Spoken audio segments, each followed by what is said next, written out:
Добър вечер, много ми е приятно. Наистина за мен това е един щастлив ден, защото успяваме с помощта на приятели, с помощта на приятелски институции за трета поредна година да връчваме тази награда. След Минко Йовчев и Калия Калъчева, сега Велислава Гечева ще получи след малко наградата.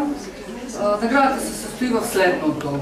Организиране на изложба съвместна на Едмон Тимерджиан с наградения автор, диплом, има едно финансово изражение от 1000 лева и най-вече това, което и за мен е най-важно, моят личен ангажимент и ангажимента на фундацията от тук нататък да работим с тези млади автори и да се опитваме да помогнем за тяхната по-лесна интеграция в художествените процеси. Обичайният въпрос, разбира се, как става избирането на наградения. Има жури. Тази година в журито участват художничката Надежда Оля Кляхова, изкуствоведката Даниела Радева и аз. Работата на журито е много отговорна, много сериозна и продължителна, тъй като ние се опитваме да следим много отблизо художествените процеси, не само в рамките на текущата година, но въобще откакто тази награда е създадена, да наблюдаваме какво се случва и да се опитваме да намериме този автор, който според нас най-добре отговаря на нашите представи за някакъв новаторски почерк, за обещаващо развитие, така както е формулирана наградата, за обещаващо развитие и посветеност на изкуството.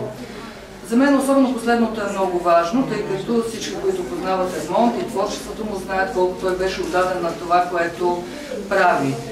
В днешно време да се отдадеш на живописта и на каквото е изкуство, наистина е сериозно предизвикателство и аз изключително ценя усилията на всеки млад автор и самоотвържеността да прави изкуство, да се отдаде единствено на това. Какви са критериите? Със сигурност става дума не само за овладяване на занаят, сигурно става дума за нещо повече от това, за посланието, което картините на наградения художник излъчва. Ние искаме произведенията да говорят нещо на всички нас, на съвременниците и да говорят на съвременен език. Това е много общо казано, но с опита, който ние всички сме натрупали в журито, мисля, че успяваме да не само да наградиме конкретни хора, но да посочваме и някакви тенденции в съвременната българска живопис. В никакъв случай не се съобразяваме с това наградения художник по някакъв начин да изповядва принципите, които Едмон Тимерджиан изповядваше в живописта. И тази изложба го показва. В случая ние сме избрали работи на Едмон от колекцията на Софийска градска художествена галерия, най-старата от 1977 година, най-новата от 2009 година, годината, в която се разделихме с него. Показваме повече фигурални композиции с, както той ги наричаше, човечета и персонажи, едни измислени композиции, родени в неговото съзнание, в неговата фантазия, която беше безгранична. Едни реални и нереални светове, но в тази нереалност винаги имаше нещо, което ни връщаше към действителността. Едмон обичаше да казва, когато някой го пита, да речем, за някакъв морски пейзаж, къде си го рисувал този морски пейзаж, той казваше много хладнокръвно на 11-ти етаж в ателието в захарна фабрика.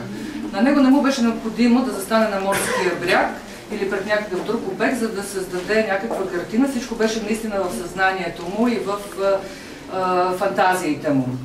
При Велислава Гечева подходът е обратен. Тя изключително внимателно се вглежда в това, което ни заобикаля. Сама тя употреби думата, че фотографира, в кавички разбира се, действителността.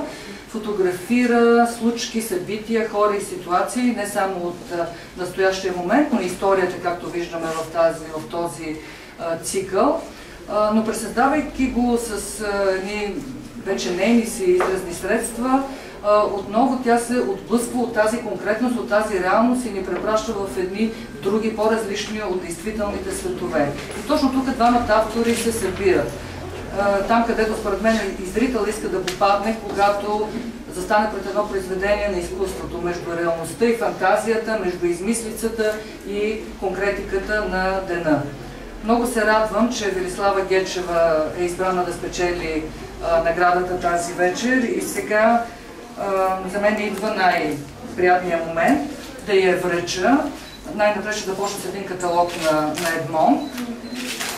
След това с диплома, изработен от Димитър Трайчев, много добър приятел и на Едмонт, и на фундацията. Това е сумата от 1000 лева, с които да си купиш рамки и платна или какво да пожелаеш. Надявам се, че от тук нататък ще продължим да работим заедно и с другите наградени, и с бъдещите такива. Много благодаря на галерия Рекурси. Наистина подкрепата е неоценима, още повече, че това място беше много важно за Едмонт и продължава да бъде такова. Благодаря на всички за присъствието.